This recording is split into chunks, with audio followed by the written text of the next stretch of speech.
Summer came to the 100-acre wood extravagantly, which is to say, it came the way summer always comes, with more of everything than was strictly necessary, and no intention whatsoever of apologizing for the surplus. The trees, which had spent spring in the tentative business of budding and leafing and generally deciding whether to commit, had committed. The canopy was thick and green and full of itself, and the sunlight that made it through fell in moving coins of gold on the forest floor, where the ferns had opinions about the available space, and the foxgloves had opinions about the ferns, and the whole understory hummed with the productive, self-important busyness of things that have been given warmth and light and intend to make the most of both. The stream ran low and clear over stones that had been under water since autumn, exposing them to the afternoon with the unhurried air of a collection being unveiled. Here the flat grey one, here the one with the white stripe, here the one that looked, if you squinted and were generous, rather like a rabbit, though Rabbit had examined it and pronounced it a poor likeness. The meadow had gone from spring's uncertain green to the deep, decided gold of high summer, and butterflies moved through the warm air in trajectories that suggested purpose but resisted prediction, which was, as Al would have told you, entirely consistent with what he called navigational improvisation, a term he had coined himself and deployed with the quiet satisfaction of a craftsman admiring his own joinery. Everything was alive, everything was visible, everything was warm and buzzing and present and available to be looked at, touched, listened to, smelled, and, most importantly from Owl's perspective, named. Owl lived at the top of the 100-acre wood, in an oak of considerable age, and, as Owl frequently observed, considerable distinction. The tree had been there longer than any animal could remember, which Owl took as evidence of its quality, since longevity, in Owl's estimation, was a reliable indicator of merit, a principle he applied with equal confidence to trees, to arguments, and to himself. His front door bore the sign that had always been there: "Please knock if an answer is required," in lettering that was ornate and confident, and spelled in a way that suggested either a foreign language or a profound personal commitment to creative orthography. Beneath the sign hung the bell pull, which had once been Eeyore's tail, a matter that had been resolved some years ago to everyone's approximate satisfaction, though Eeyore still occasionally regarded it with the expression of someone who has donated something to a museum and is not entirely convinced the museum deserves it. Inside, Owl's home had the quality of a place that has been lived in by someone who collects not objects, but evidence of his own attention. There were maps on the walls, annotated in Owl's hand, which was ornate and nearly legible, and which occasionally invented spellings with such authority that they seemed less wrong than ahead of their time. There were feathers in labelled jars, his own, collected during moults and organized by year, because Owl believed in documentation, particularly of himself. There were books, many of them open, some of them right way up, all of them giving the impression of having been consulted recently and with purpose. And on the large desk beneath the south-facing window, held open by a stone that Owl had identified as igneous and Rabbit had identified as a stone, there was the manuscript.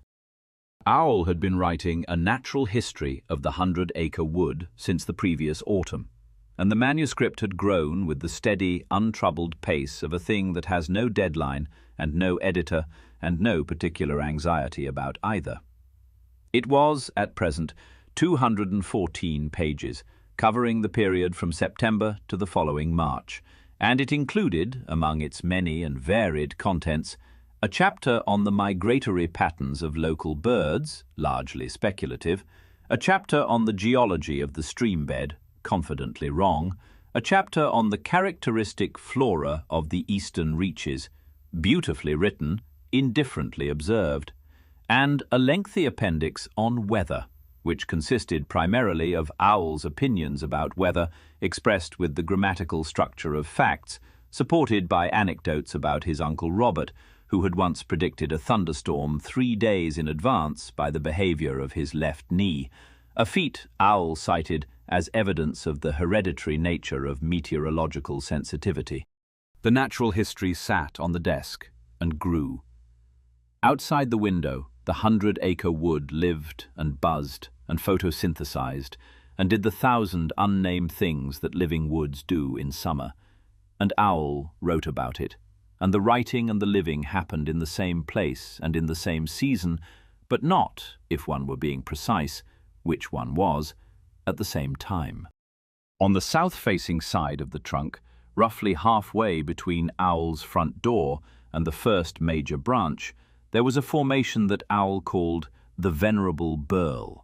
He had first noticed it 3 summers ago, a dark, roughly circular growth where the bark had swelled and hardened into something that looked, from a distance, like the tree had developed a fist.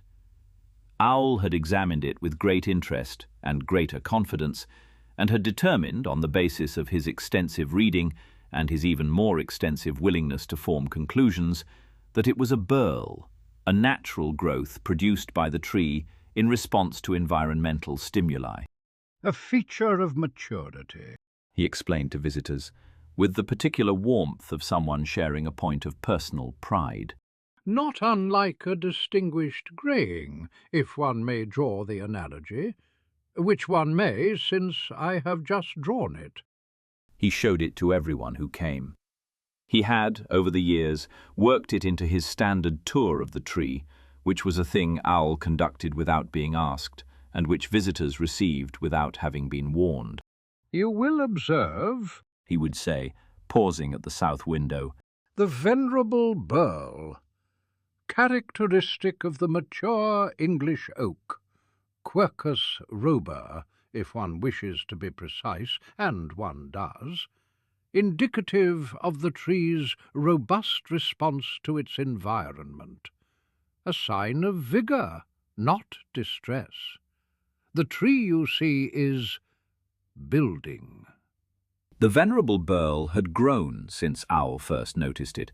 It was larger this summer, perceptibly larger, though Owl, who saw it every day, had not perceived the change, because daily change is the hardest kind to see, and because Owl had already determined what the burl was, and when you have decided what a thing is, you stop looking at the thing and start looking at the decision, and the decision does not change even when the thing does. In summer, the animals came to Owl's tree. They came because summer was the season of questions. The wood in July was so dense with life, so thickly populated with things that flew and crawled and bloomed and burrowed and sang, that even animals who were not ordinarily curious found themselves wondering, and wondering in the 100-acre wood led to Owl. Not because Owl had answers, exactly, but because Owl had explanations, and in the 100-acre wood these had always been understood to be the same thing, in the way that a road and a direction are understood to be the same thing by someone who has never been lost. Rabbit came first, because Rabbit always came first. Owl, said Rabbit, standing in Owl's doorway with the particular energy of someone who has already assessed the situation and is collecting second opinions, primarily to confirm his first one. the stream is low. It is indeed, said Owl. a perceptive observation, and one entirely consistent with the seasonal hydrology of the region. What you are witnessing, Rabbit, is the standard estival recession. Estival, you understand, pertaining to summer, from the Latin estivalis, in which the combined effects of evapotranspiration, solar radiation, and the natural drawdown of the subterranean water table produce a temporary reduction in fluvial volume. This is entirely normal. I was, in fact, just noting in my natural history. He indicated the manuscript with a wing. That the current levels are precisely what one would expect given the ambient conditions and the preceding vernal precipitation, which was, if I recall correctly, above average, meaning the current recession represents merely the corrective restoration of hydrological equilibrium. Right, said Rabbit. The stream, Said Owl. in a word, is doing exactly what it ought to be doing. that was quite a lot of words. Said Rabbit. Arranged for clarity. Said Owl. Rabbit looked at Owl. He looked out the window at the stream, glinting in the afternoon sun over stones that should have been covered, between banks that showed a margin of dry earth wider than he had seen in previous summers. He had practical questions, rabbit questions, questions involving water tables and contingency plans, and the precise volume of supplementary irrigation his garden would require if this continued. But Owl had explained, and Owl's explanations had a quality that Rabbit recognized without naming. They settled on a question the way a lid settles on a jar. Well, Said Rabbit. if it's normal. Entirely. Said Owl. Estival. Rabbit left. He walked home through the afternoon, past the stream that was doing what it ought to be doing, and he made a list anyway, because the transformation Rabbit had undergone in the winter had not cured him of lists. It had cured him of believing they were sufficient. The list said, stream levels, monitor, with a question mark that was Rabbit's way of leaving a door open, and the question mark stayed on the list rather than becoming a conversation, and this was a small thing that did not seem to matter. Others came. They came in the steady, sociable traffic of a wood in summer, when the long days and warm evenings make visiting easy, and the abundance of unfamiliar things makes curiosity inevitable.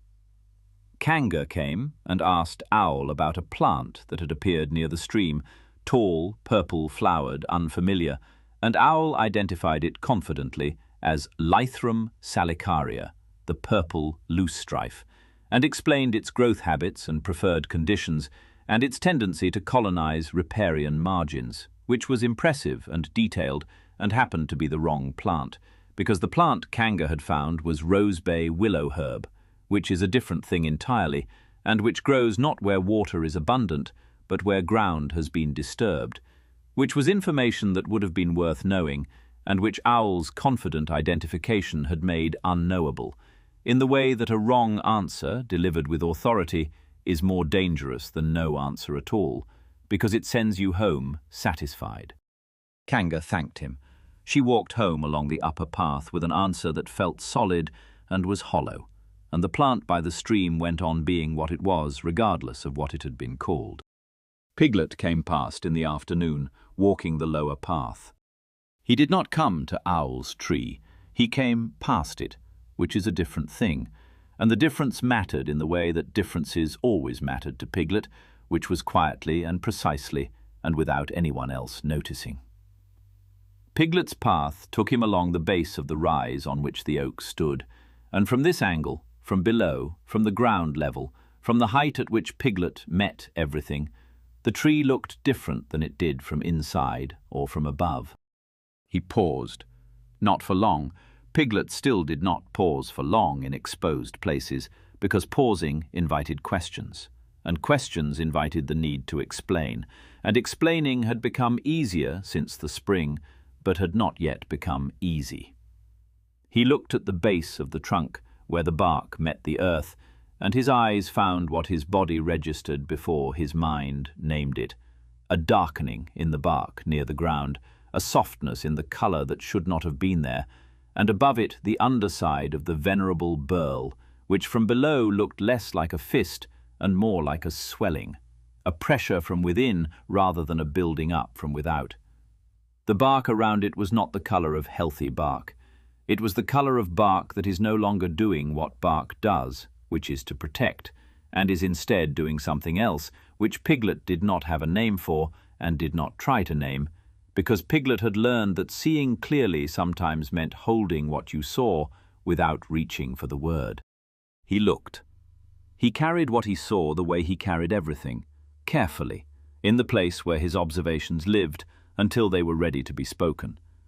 The not speaking was not the old not speaking, the silence of someone who had given up. It was the not speaking of someone who was not yet sure, and who knew that being sure mattered, and who was willing to wait. He adjusted his scarf and walked on, and the tree stood above him, and the venerable burl faced south in the warm light, and the bark at the base was the colour it was, and Piglet continued along the lower path, carrying what he had seen, and the carrying was lighter than it used to be, but it was still carrying. Pooh arrived in the late afternoon. This was when Pooh arrived everywhere, because Pooh's days had a shape that Pooh did not design and could not have described, but that repeated itself with the reliability of a natural law.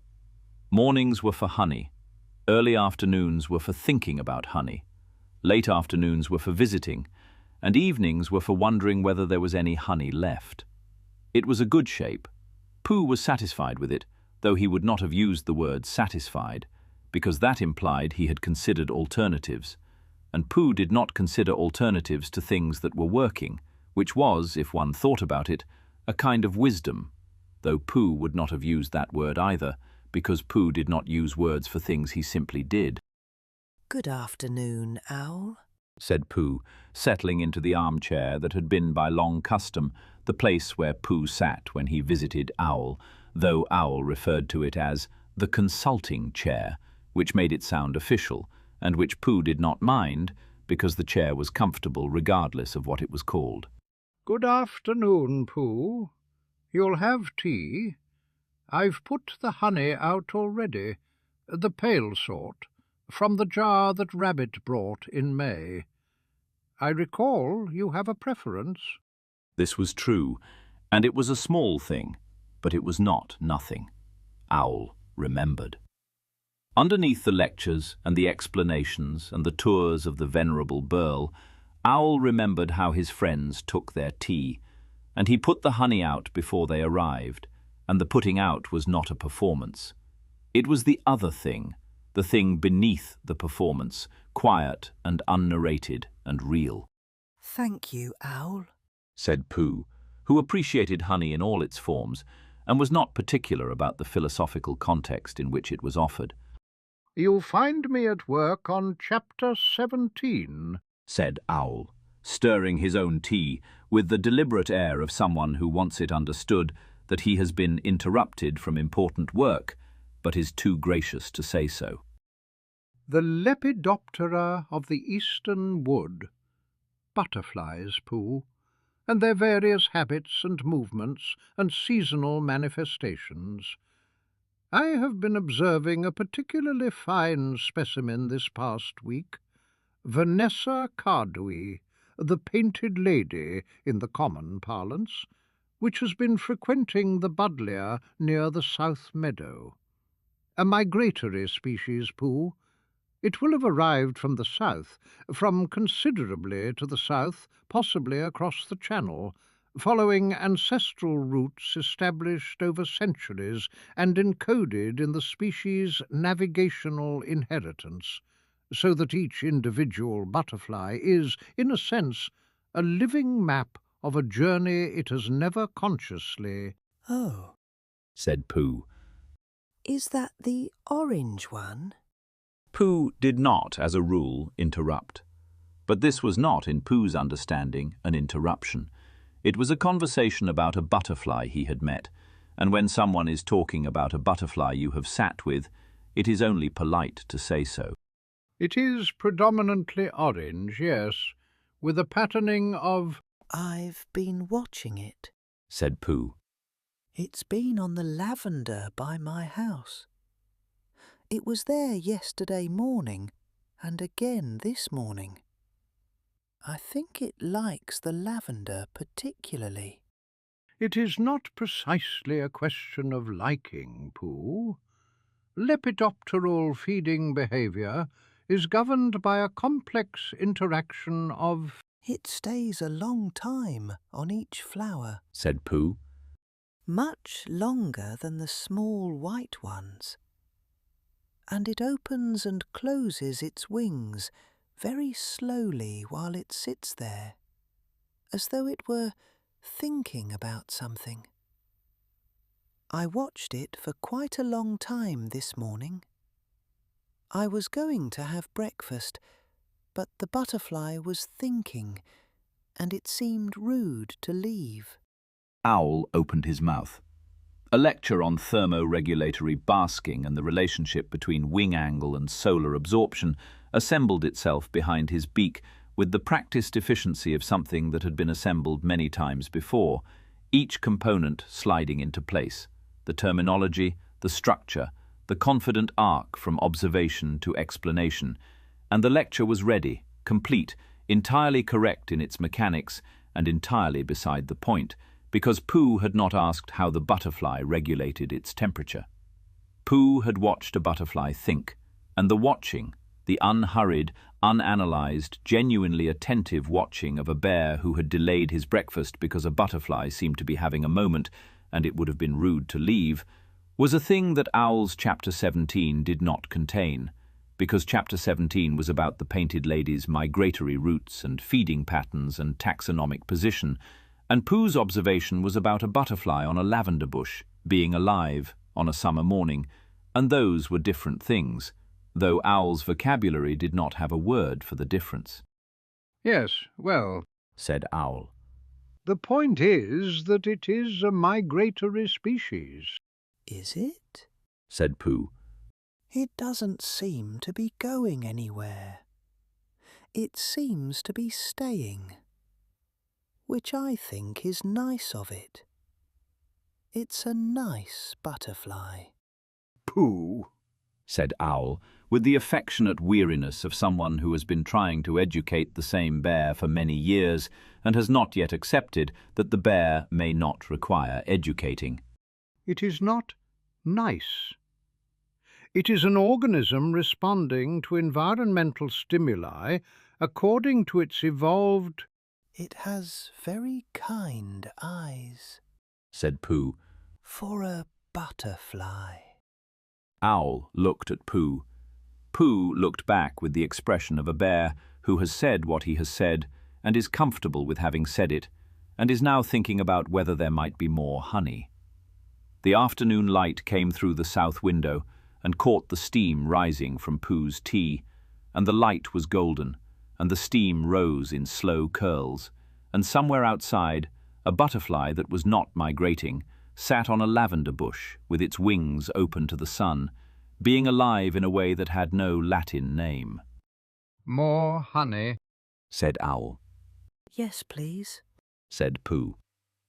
The visitors came and went, as visitors do, and the long summer day turned toward evening, and the shadows of the trees stretched across the meadow in the low, golden, unhurried light that is the particular gift of July, when the sun takes so long to set that the setting itself becomes a thing to watch, and the watching of it makes you still. Owl sat at his desk. The tea things had been cleared. Owl was fastidious about tea things, which was one of the many small ways in which his home was more carefully maintained than his knowledge, and the manuscript was open to the half-finished page of Chapter 17, where the painted lady was in the middle of a migration it was not, in fact, undertaking. The ink had dried. The evening was quiet. The wood outside the window was doing the thing it did in the last hour before dark, settling, breathing, releasing the heat of the day in slow exhalations that smelled of grass and warm earth, and the faintly resinous sweetness of oak bark in summer. Owl looked at what he had written. He looked out the window. The view was the one he had always had: the meadow, the far trees, the stream catching the last light in thin, bright lines. And it was beautiful, and he had described it many times, in many chapters, and the descriptions were accurate in the way that maps are accurate, which is to say, they represented the territory faithfully, and were not the territory. He capped his pen. He closed the manuscript. He sat in the last of the light. The tree creaked. It was not an unusual sound. Old trees creak. They creak when the wind shifts, and when the temperature falls, and when the wood inside them makes the slow, imperceptible adjustments that a living structure makes over decades. Owl knew this. He knew the terminology: thermal strain, hygroscopic movement, the settling of a mature trunk.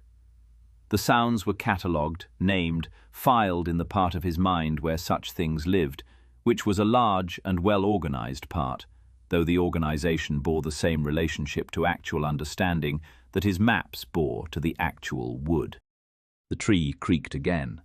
A different sound, or the same sound from a different place, lower, further inside the trunk, from somewhere beneath Owl's feet in the deep interior of the wood that he had not had occasion to think about, because the wood was the tree, and the tree was his home, and his home was, like all homes, a thing you lived inside and not a thing you examined, the way you do not examine your own heartbeat until the rhythm changes. Owl sat still. The sound had passed. Or he had stopped listening, which is a different thing, though it feels the same. The explanation was there, settling strain, thermal adjustment, nothing, and it was the same explanation it had always been, and it was ready, and it was sufficient, and Owl accepted it, because the explanation was available, and the silence that would have followed its absence was not. He stood. He straightened the manuscript on his desk. He checked that the ink was properly capped, and the tea things were properly cleared, and the books were properly arranged, all of which they were, because Owl's home was always properly arranged, in the way that Owl himself was always properly arranged, composed, orderly, presentable, every surface accounted for, every question answered, every silence filled. Outside, the 100-acre wood settled into the long summer twilight, and the last light touched the top of Owl's tree where the leaves were thinnest, thinner than they should have been in July, though this was not visible from inside, and the venerable burl on the south face of the trunk was dark in the fading light, and the bark beneath it was the colour it was, and the tree held its shape against the evening sky the way it always had, which was impressively and anciently, and with a patience that did not require names. The tree was fine. Owl was certain of this, because Owl had named the tree's condition many times, in many conversations, in the confident and fluent language of someone who understood trees and seasons and the natural processes of a mature English oak, and the names were all in order, and the names all said the same thing, and the thing they said was, fine.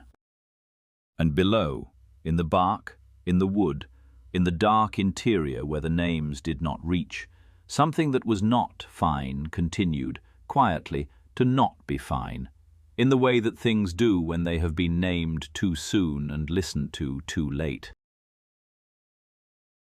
July became August, the way a long breath becomes a held one. Without a border you could point to, only the gradual awareness that something which had been easy was now requiring effort. The heat had settled, not the generous, expansive heat of early summer, which warmed the wood and drew the scent from every flower and made the afternoons long and golden and full of the particular contentment that comes from having more light than you need, but a tighter heat, a more insistent one, the kind that sat on the ground like weight and did not lift in the evenings the way it used to, so that the nights were warm too, and the mornings were warm before the sun was fully up, and the warmth had lost its quality of gift and taken on the quality of condition. The stream dropped further. This was visible now, not only to Piglet, who noticed everything, or to Rabbit, who had been monitoring, but to anyone who walked past and looked. The stones that had been exposed in July were now standing clear of the water, dry and pale on their upper surfaces, dark and wet only at the base where the diminished current still reached. The flat grey one, the one with the white stripe, the one that looked like a rabbit, all of them were islands now in a stream that was narrower than anyone could remember seeing it, except Owl, who remembered seeing it narrower in the summer of 1989, which he also remembered as the summer Uncle Robert's sundial had cracked from thermal expansion, though the two memories may not have been from the same summer, or, for that matter, from the same uncle. The meadow was dry. The gold of July had bleached to a paler, more exhausted colour, not dead, not yet, but tired, the colour of grass that has been asked to keep growing without being given what it needs. The earth between the grass stems had cracked into small, irregular polygons, each one curling slightly at the edges, and the cracks ran in every direction without pattern, the way cracks do when the thing cracking is being pulled from everywhere at once. The wood bore it. The wood bore everything. This was the fundamental truth that Owl's natural history had not yet recorded, because it was the kind of truth that lies beneath facts the way bedrock lies beneath soil, too large and too obvious to be noticed by someone cataloguing the soil. The oaks drew from their deep roots. The beeches dropped a few leaves early, judiciously, the way a ship in difficulty jettisons non-essential cargo. The birches showed stress first, as birches do, their leaves developing a premature yellow at the margins that was not autumn but thirst. And the difference between thirst and autumn is the difference between need and completion. And the trees knew it, even if no one said it, because trees do not name their conditions, which is perhaps why they respond to them so precisely. Owl named the conditions. He was on chapter 23 now, the effects of prolonged solar exposure on the native flora, with supplementary observations on hydrological deficit. And the chapter was longer than any previous chapter, because the summer required more explaining than the other seasons. Not because summer was more complicated. All seasons are equally complicated, which is to say infinitely, which is to say beyond the reach of any single observer, even an observer with a manuscript and a south-facing window and a great deal of confidence. But because the things happening in summer were not fitting neatly into the categories Owl had established, and when things do not fit categories, Owl did not revise the categories. He revised the explanations. He added subclauses. He introduced exceptions and qualifications and parenthetical refinements, each one a small architectural adjustment to a framework that was being asked to hold more than it was built for. And the framework held, the way frameworks do, by becoming more elaborate rather than more accurate, which is the opposite of what is needed and the natural response of a mind that trusts its structures more than its sight. The venerable Burl was darker. Not dramatically. Daily change is the hardest kind to see, and Owl saw the Burl every day. But the darkening had crossed some threshold that even familiarity could not entirely paper over. A visitor might have seen it. Owl, standing at his south window in the morning light, saw it and did not see it, in the particular way that you do not see a change in a face you love. The information enters the eye and is met, somewhere before conscious recognition, by the accumulated weight of every previous seeing, and the accumulation wins, and the face remains the face it was. He had, however, added a note to the natural history. Page 247, in the margin, in his ornate and approximately legible hand, Burl showing seasonal pigmentation, consistent with tannin oxidation under high UV exposure. Compare similar observations by Uncle Robert regarding the great oak of Hartfield, summer of '73. The note was confident. The note was wrong. The note was, like most of what Owl wrote, a small, careful, beautifully constructed wall between Owl and the thing the note was about. Kanga brought Roo on a Tuesday. Tuesdays were, by long-standing and unexamined custom, the days when Kanga visited Owl. This was not because Tuesday had any particular significance. It was simply that Kanga had once visited on a Tuesday, and the visit had gone well, and the going well had established a precedent, and the precedent had become a custom, and the custom had become invisible, in the way that all customs do when they have been practiced long enough, so that Kanga arrived on Tuesdays the way the sun rose in the east, reliably, without explanation, as though any other arrangement would have been faintly absurd. Roo had grown since the spring. This was what Roo did. He grew and bounced and asked questions and grew some more, and the growing had shifted him from the compact spherical bounciness of a very young animal into something longer and more angular, with limbs that seemed to arrive at their destinations slightly before the rest of him. He was at the age where the world was not yet sorted into the categories of interesting and uninteresting, important and trivial, worth asking about and best left alone. Everything was worth asking about. Everything was interesting. This quality, which adults called curiosity, was not curiosity at all. It was simply the natural state of a mind that has not yet been taught to stop looking. "Owl!" said Roo, arriving at the top of the stairs with the breathless energy of someone who had bounced up them 3 at a time and considered this a moderate pace. Mamma says you know about the birds in your tree. "I do indeed," said Owl. This was true, in the way that many of Owl's truths were true, substantially, confidently, and from a certain angle. There were birds in Owl's tree, a pair that had arrived in May and built a nest in the high branches, visible from below as a dark shape in the crook of a limb.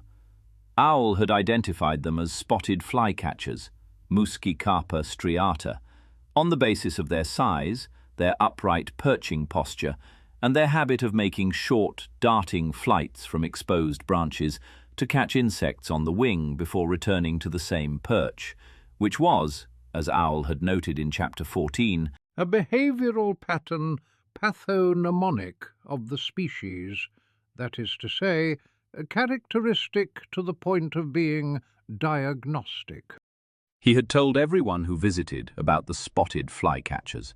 He had described their migratory origins, sub-Saharan Africa, a journey of several thousand miles, and their nesting habits, and their likely departure date in September, and their conservation status, which was, Owl had noted with the solemn gravity of someone delivering important news, of increasing concern in the ornithological community. He had not climbed to the nest. This was not remarkable in itself. Owl flew when he chose to, but the high branches where the nest sat were thin and close-grown, and Owl was not a small bird, and the approach would have required a degree of navigational precision that was, if Owl were being honest, which he was not being, beyond his comfortable range. So he had observed from below. He had observed the silhouettes, the flight patterns, the perching behavior. He had consulted his books. He had formed his conclusions. The conclusions were thorough and confident, and had been delivered to every visitor since May, and not one of them had asked whether Owl had actually seen the birds up close, because no one asks whether an expert has looked at the thing he is an expert about. That is the privilege of expertise. It is assumed to include acquaintance. Roo, who did not understand privilege or expertise, said, Can you do the sound they make? Owl looked at Roo. Roo looked back with the uncomplicated expectation of a very young animal who has asked what he considers a perfectly reasonable question, which it was. "The sound," said Owl. Their song. Said Roo. Mamma and I heard them this morning from the path. They were singing, and it was a very particular sort of song. Not like the blackbird, and not like the wren, and not like the one that goes down and then up again. A scratchy sort of song, like someone crumpling paper, only higher and quicker.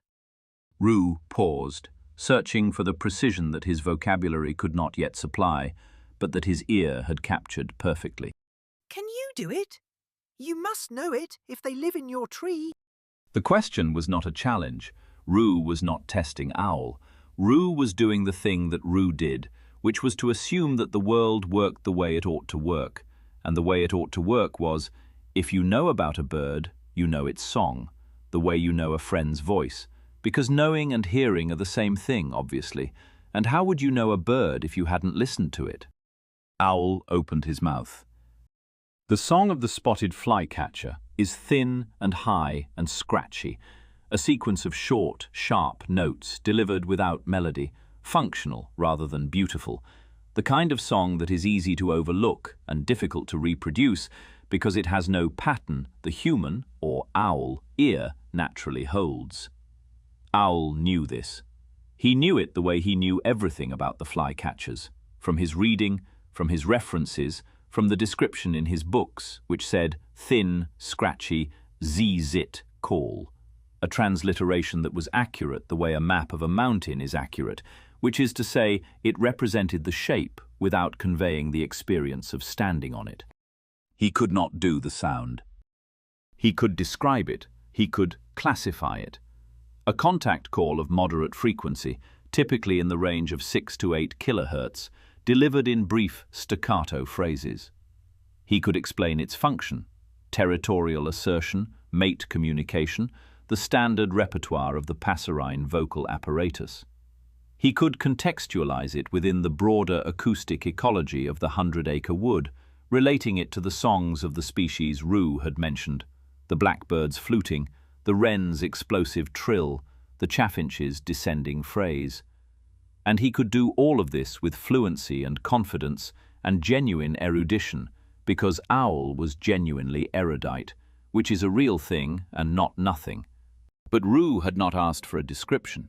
Rue had asked Owl to do the sound, and doing the sound required having listened to the sound, not read about it, not classified it, not filed it under passerine vocalizations, subcategory musicapidae, but listened the way Rue had listened that morning from the path, with the undefended ear of someone who had not yet learned to sort hearing into categories, and who had therefore heard the actual sound and not the name for the sound, and who had held the sound in his body and could reproduce it, approximately, scratchily, with the delighted inaccuracy of a child imitating something he loved.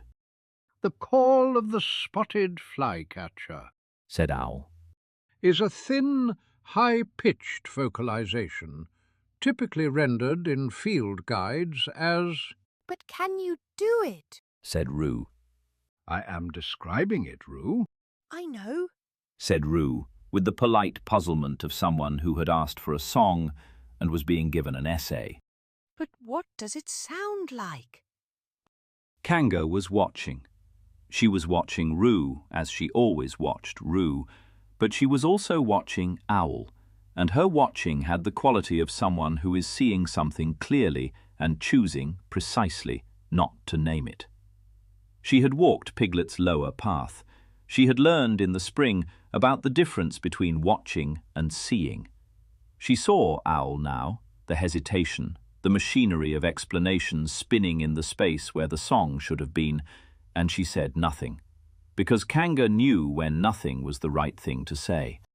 "It is not," said Owl carefully, "the sort of call that lends itself to imitation.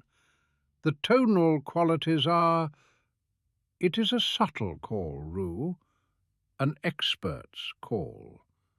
Not the sort of thing one can simply—" "Piglet can do the wren." said Rue. "He showed me. He listens on the lower path, and then he does it, and sometimes the wren sings back. Piglet says you have to listen a lot before you can do it."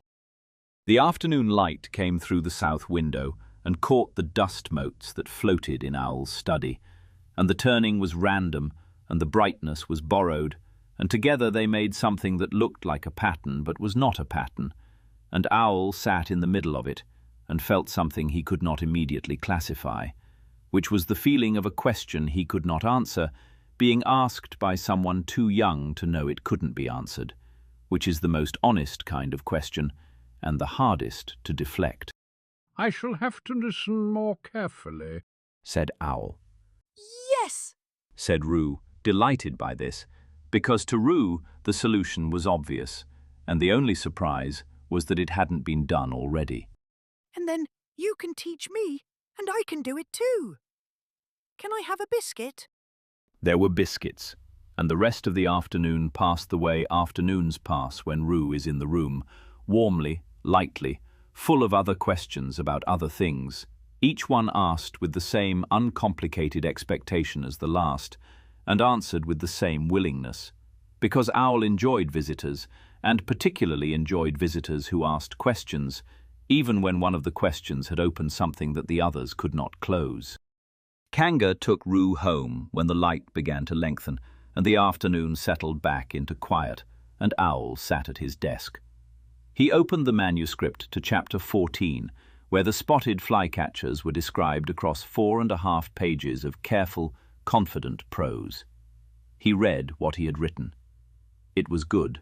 The classification was correct, the behavioral observations were detailed, the contextual information was thorough. It was the kind of writing that would satisfy anyone who wanted to know about spotted flycatchers. It did not contain the sound they made, not the real sound, the scratchy, papery, living sound that Roo had heard from the path that morning and still carried in his body. The chapter contained a transliteration, z-zit, and a frequency range and a functional analysis, and these were the bones of the sound, but not the sound, the way a skeleton is the shape of a body but not a body. Owl did not close the manuscript. He did not add a note. He sat with the pages open and the quiet around him, and the flycatchers in the high branches above his study did what they did, sang, flew, returned, sang, and the sound came through the window, thin and scratchy and real, and Owl heard it and could not do it. And between the hearing and the doing there was a space he had never noticed before, because it had always been filled with words. The days continued, the heat continued. The wood bore it with the patience of a living thing that has survived many summers, and will survive this one, probably.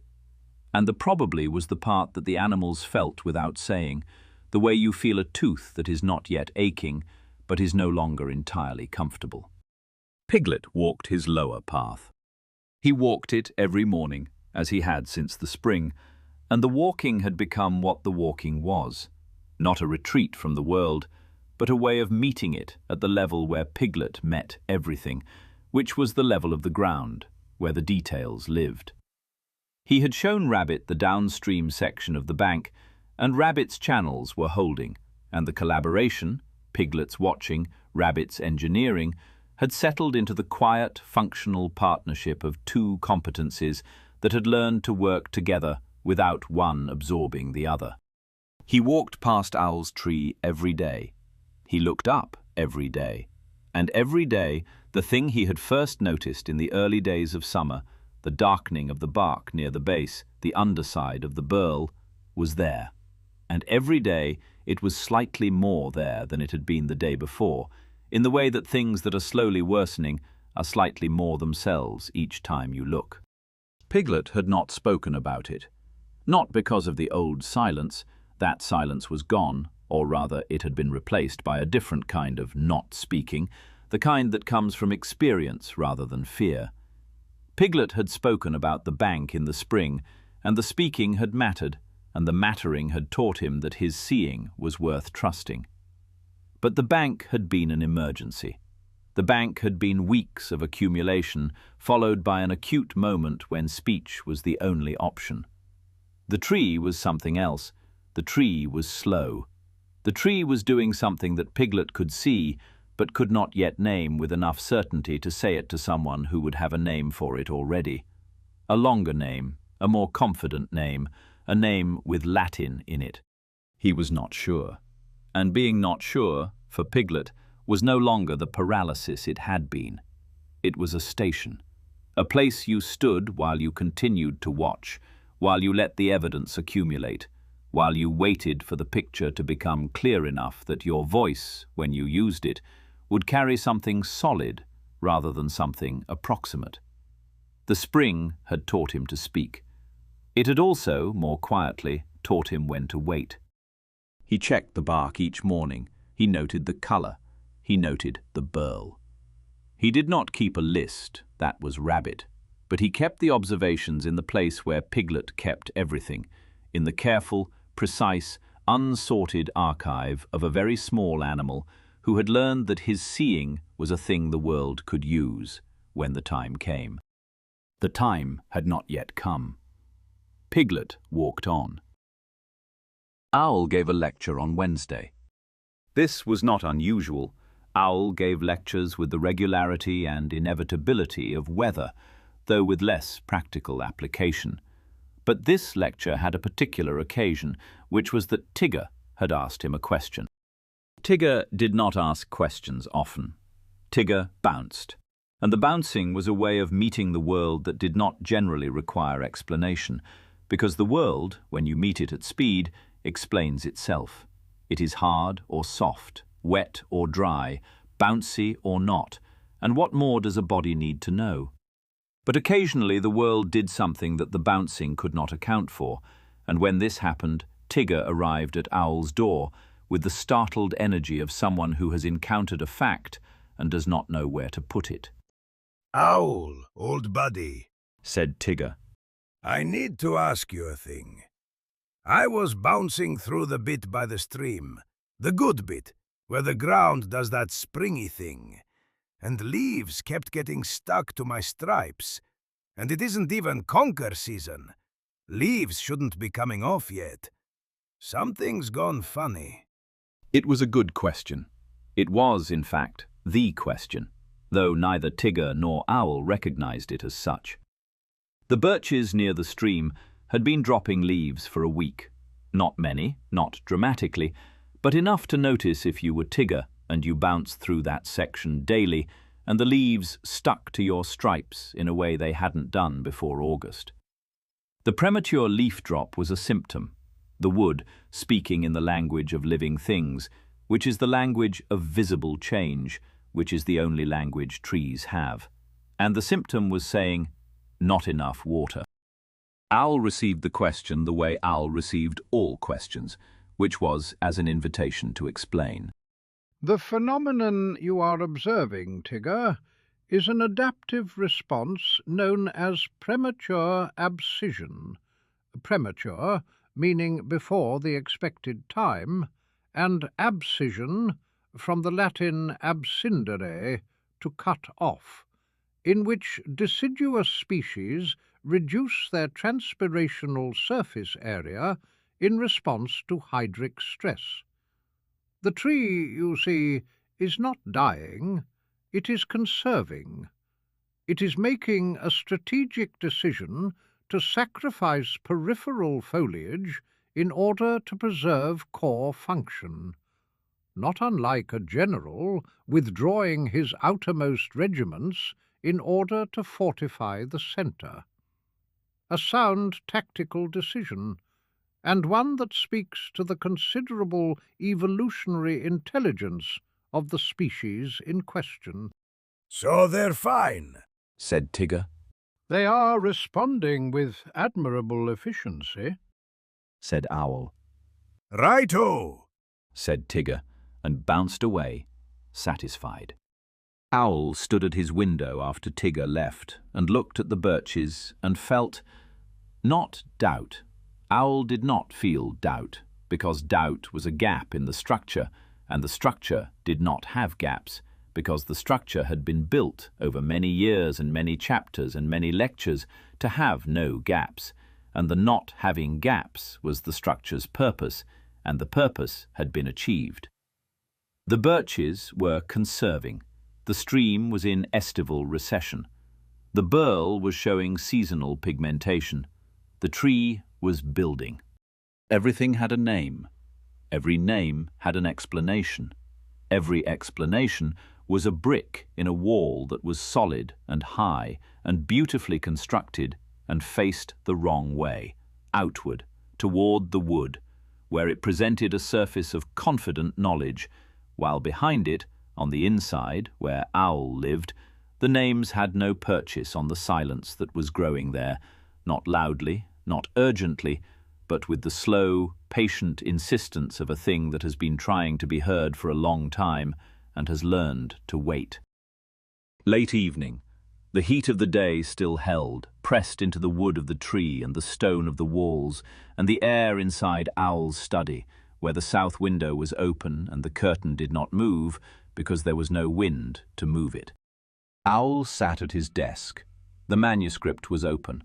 Chapter 23, unfinished, the ink drying on a sentence about leaf drop patterns that had required 3 subordinate clauses and was still not quite right, because the words would not settle onto the thing they were describing, and each clause was an adjustment, and each adjustment required another.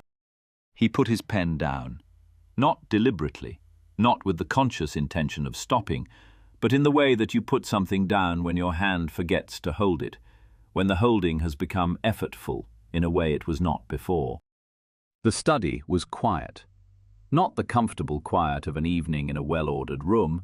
Owl's evenings were usually occupied with reading, with writing, with the small domestic sounds of a life lived in the ongoing project of itself, but a different quiet, a quiet that had the quality of something missing rather than something present. The clock ticked. The pages of the manuscript lay open and still. The flycatchers were silent in the branches above. They went quiet at dusk, as birds do, and their silence in the evening had never bothered Owl before, because their silence was just the absence of their sound, and absence is not a thing. But tonight, the absence was a thing. Owl sat in his study, and the silence sat with him, and for a moment, a brief moment, a fraction of an evening, a pause so small that it would have been invisible to anyone who was not paying very close attention, Owl did not reach for a word. The tree creaked.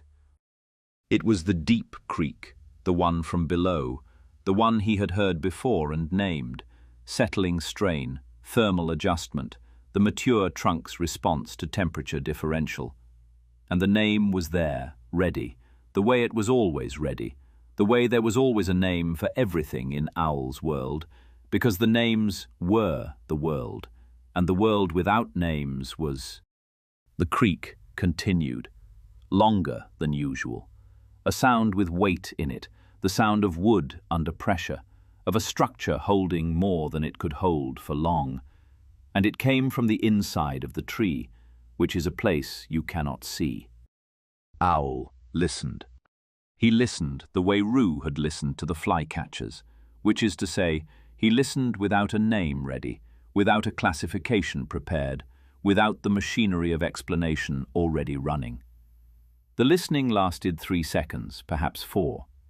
In those 3 or 4 seconds, Owl heard his tree the way Piglet heard the ground, as a thing that was speaking rather than a thing that was making a sound. And the difference between those two is the difference between hearing and listening. And Owl, who had spent his life on only one side of that difference, stood for 3 or 4 seconds on the other and did not know where he was. Then the names arrived. Settling strain, thermal adjustment, hygroscopic movement. The machinery started, the classifications slid into place, the sound became a category, and the category was familiar, and the familiar was safe, and the moment was over. Owl picked up his pen. He returned to chapter 23.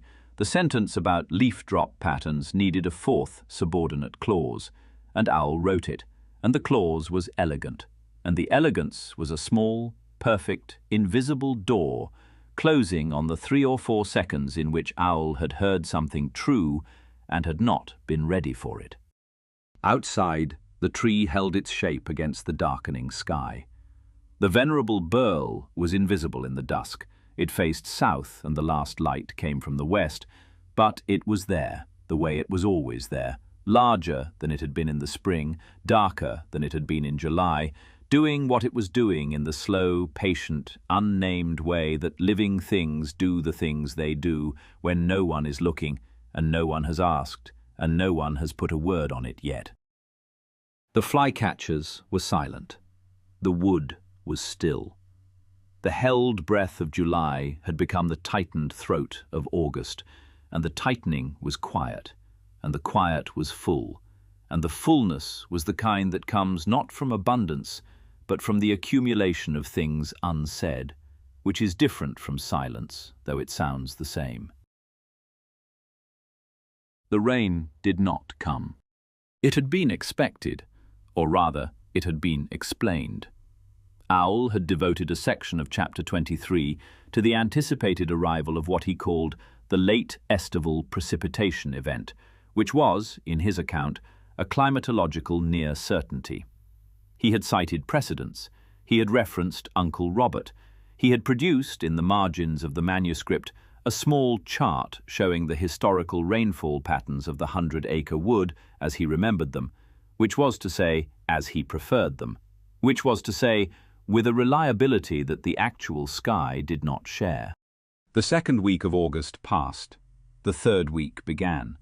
The sky remained the same pale, washed, featureless blue it had been for a month. Not the deep, generous blue of early summer, but a thin blue, a tired blue, the colour of a sky that has been asked to be blue for too long and has begun to lose conviction. The stream was a trickle.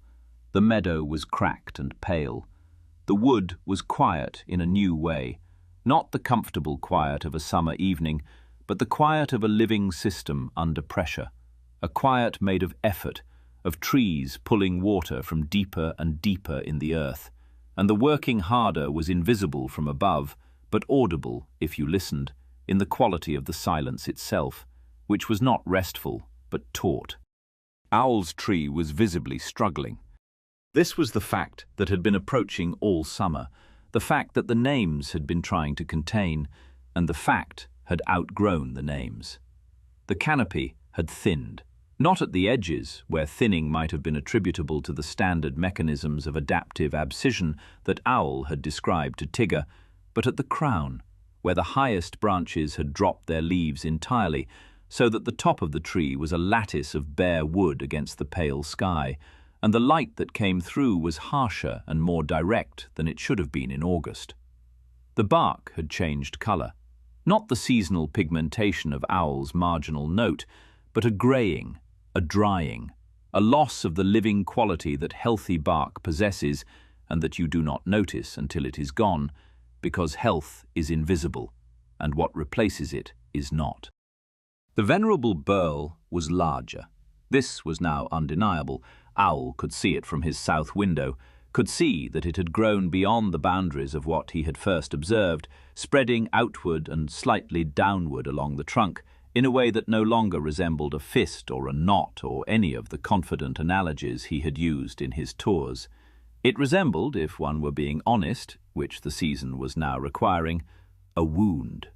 An eruption from inside the tree that the bark could not contain, the visible expression of something that had been happening in the wood for longer than Owl had been observing it, for longer perhaps than the 3 summers since he had first noticed it, because the thing inside the tree had no relationship to the schedule of Owl's noticing, and the tree had been speaking in its own language for its own reasons, while Owl had been translating it into his.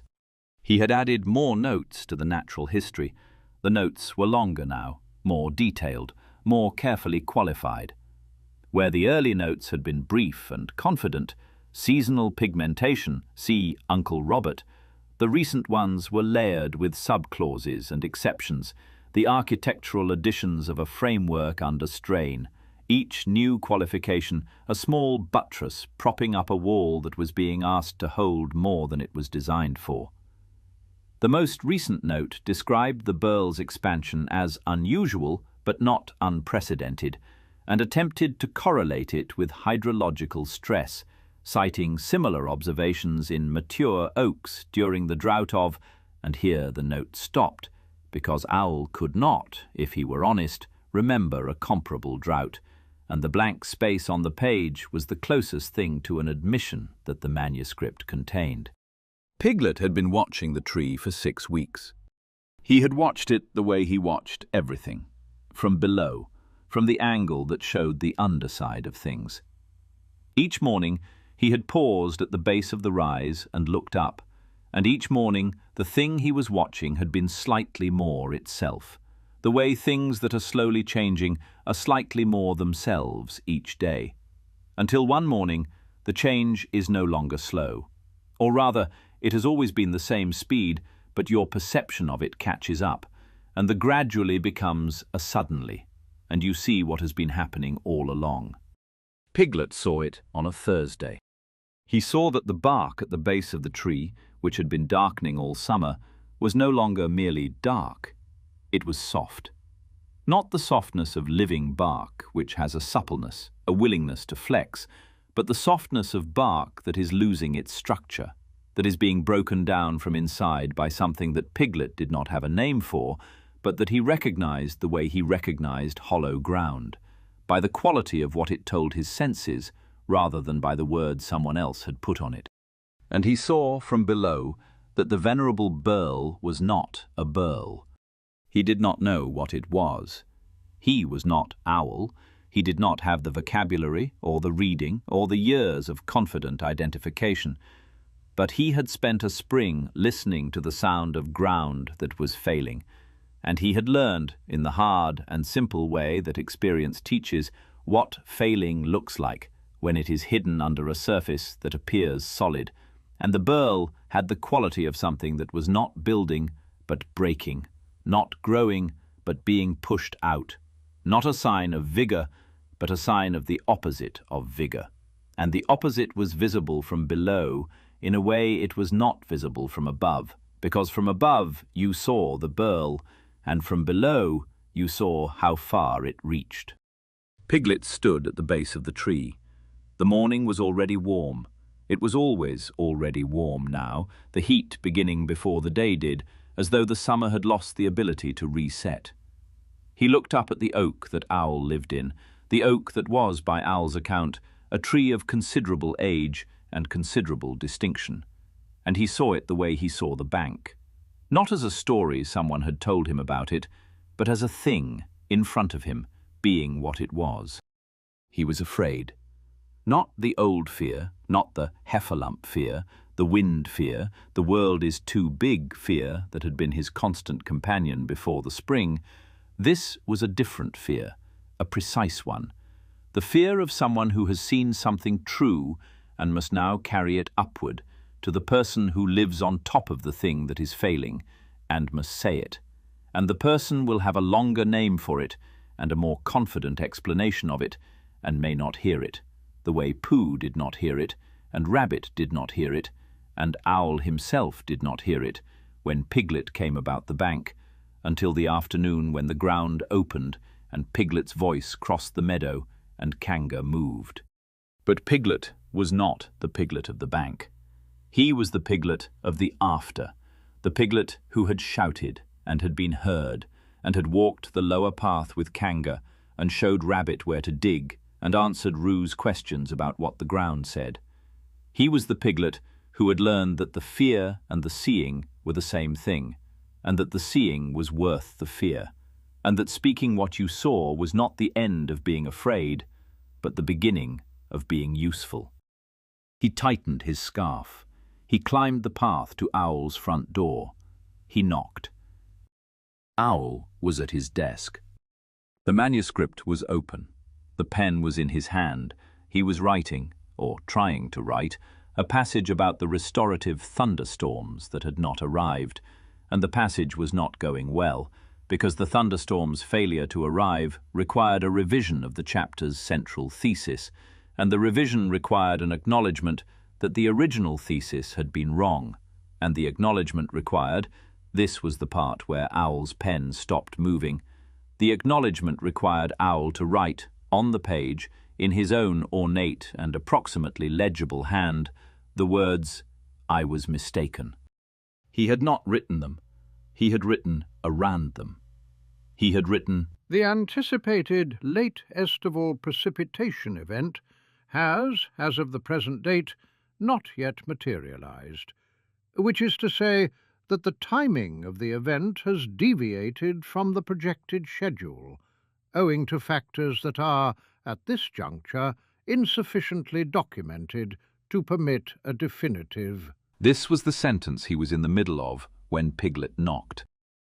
"Come in," said Owl, putting down his pen with the relief of someone who has been rescued from a sentence that was not going to end. Piglet entered. He looked, as Piglet always looked, slightly too small for the room he was in, his scarf tight around his neck, his eyes taking in everything with the quick, careful attention that was Piglet's way of being in spaces that were not his own. He looked at Owl. He looked at the manuscript on the desk. He looked out the south window, where the venerable Burl was visible on the trunk. "Hello, Piglet," said Owl. "You find me at work on a rather challenging passage. The meteorological situation has proven more complex than initially, but that is the nature of scholarship, as I was saying to Rabbit only last week. The data revises, the scholar adapts. Tea? Owl, said Piglet. There was something in the way he said it. Not loudness. Piglet was not loud, had never been loud except once, and the once had been enough. Not urgency exactly. Something else. A weight. The weight of something carried a long time and set down carefully, the way you set down something fragile that you have been holding with both hands. Owl, I need to tell you something about your tree. Owl looked at Piglet. The lecture machinery, the vast, reliable, well-oiled machinery that assembled explanations the way a loom assembles cloth, thread by thread, each one placed with confidence and speed, began to warm. He could feel it starting. The tree, yes, the tree was an interesting case. The seasonal stress response of the mature English oak was a subject he had been documenting extensively, and in fact, if Piglet would like to see the relevant chapter, The bark at the base is soft. said Piglet. It's been changing colour since June. From below, from the path, you can see it. It's not the colour of healthy bark, Owl. It's the colour of bark that's breaking down. Owl opened his mouth. What you are observing, Piglet, is entirely consistent with... And the burl, said Piglet. His voice was steady. It was not brave. It was something more ordinary and more difficult than brave. It was the voice of someone who had learned that his seeing mattered, and who was using it, and the using was hard, and he was doing it anyway. And the anyway was still, as it had been since the spring, everything. I don't think it's what you think it is. From below, from underneath, it doesn't look like a growth. It looks like something pushing out. Like the tree is trying to get rid of something, and the something is winning. Piglet, said Owl. The name came out with the particular tone of someone preparing to be patient, the tone Owl used for all the animals when they strayed into his territory, the warm, slightly elevated tone that said, I understand that you mean well, and I appreciate that you have observations. And now, let me explain what you are actually looking at. the venerable burl, Said Owl. is a characteristic feature of... I know what you've said about it. Said Piglet. You've told everyone who visits. And everyone goes home thinking the tree is fine, because you said so, and you know about trees. Piglet paused. His hands were at his scarf, the old gesture, the tightening, but his eyes did not drop. But I've been watching it from the path. Every morning. For weeks. And I don't think your tree is doing what you think it's doing. The sentence sat in the room. It sat in the room with a weight that was out of all proportion to the size of the words. Small words, plain, with no Latin in them, spoken by the smallest animal in the wood to the one with the most words, who had never been spoken to so quietly or heard anything so loud. Owl began to speak. The machinery was running. The explanation was there, complete, ready. The same explanation he had been giving all summer. The explanation that accounted for the burl and the bark and the leaf drop and the canopy and the creak in the night and the thunderstorms that hadn't come. The explanation was a wall, and the wall was high, and the wall had been built over many years and many chapters, and the wall was all that stood between Owl and the thing on the other side of the wall, which was the thing Piglet had just said, which was that the wall was facing the wrong way. He began.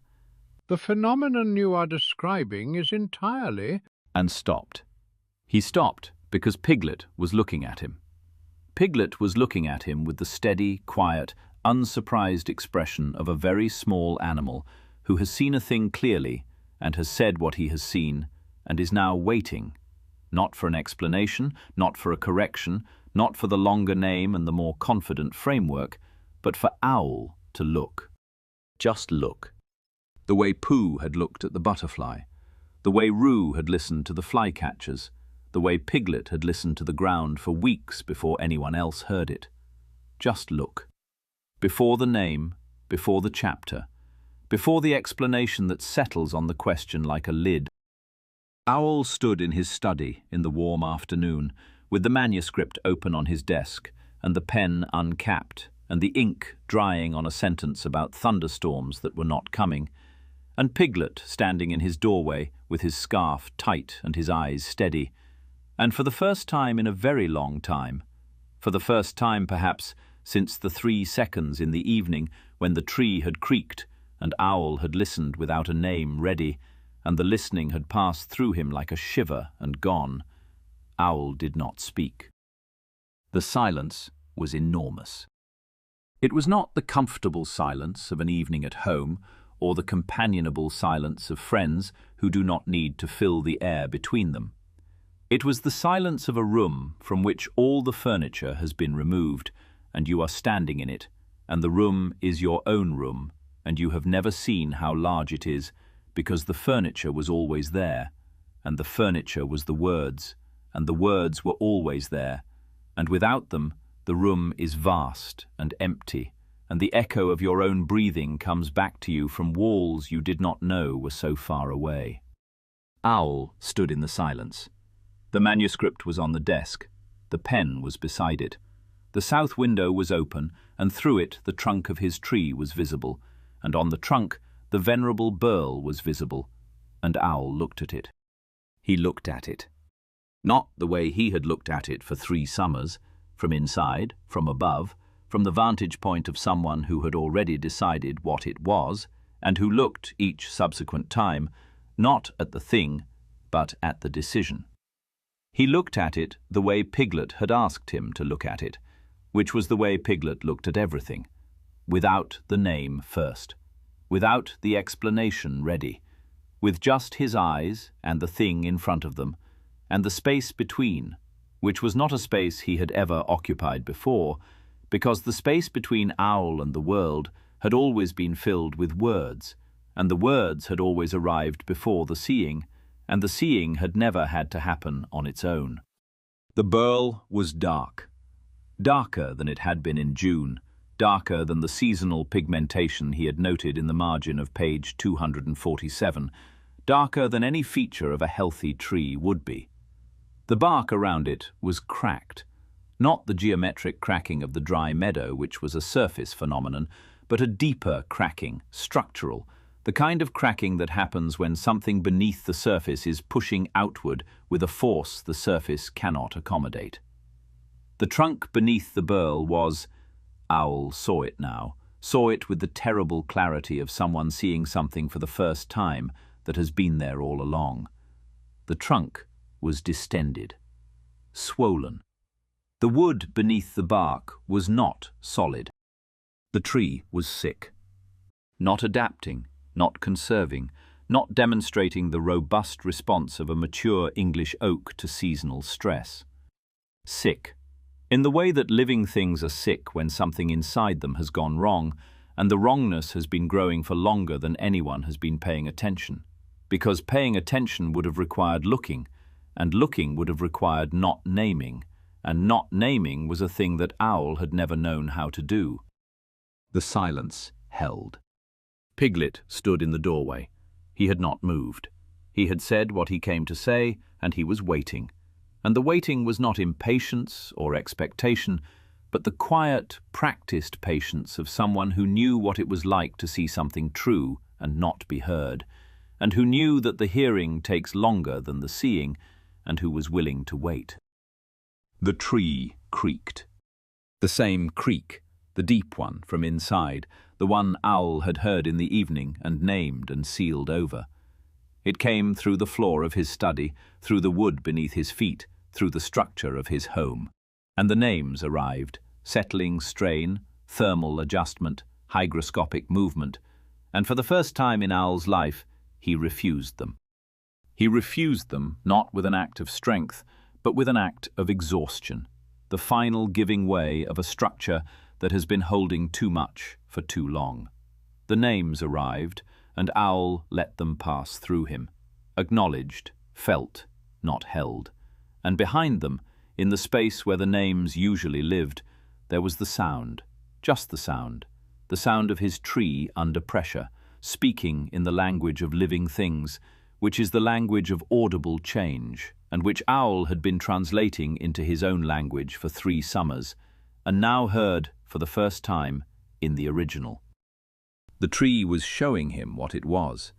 Not in words, trees do not have words, which is perhaps why they are so much harder to mishear, but in the creak, in the bark, in the burl that was not a burl, in the crown that had thinned, in the leaves that had fallen wrong, in every symptom that Owl had named and filed and explained and annotated and used as material for his manuscript while the tree stood around him and held him and was his home and was in trouble, and he had not seen it, because seeing it would have required silence, and silence was the one thing Owl had never been able to bear.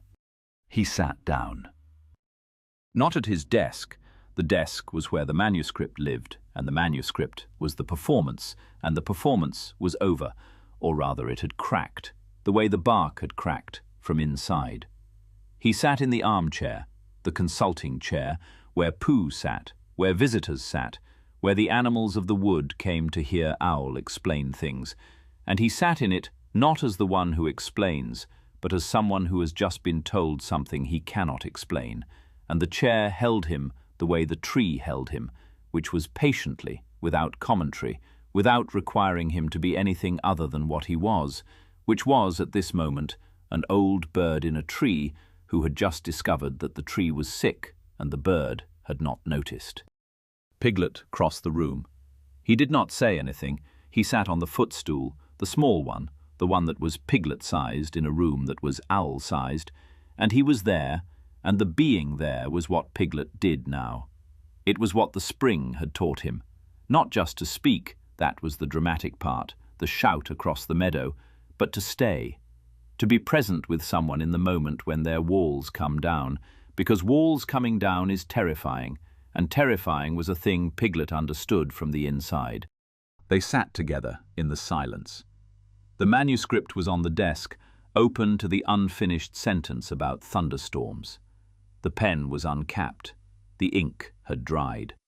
The south window was open, and through it the venerable burl was visible on the trunk of the oak, and neither of them named it, and the not naming was not ignorance, but the first act of a different kind of knowing, the kind that begins with looking and lets the words come after, if they come at all.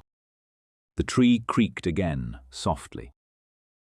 Outside, the 100-acre wood held its breath in the August heat, and the stream trickled, and the meadow was dry, and the birches were dropping their leaves, and none of it was fine, and the not being fine was, at last, in the room where it needed to be, unnamed and undeniable and shared.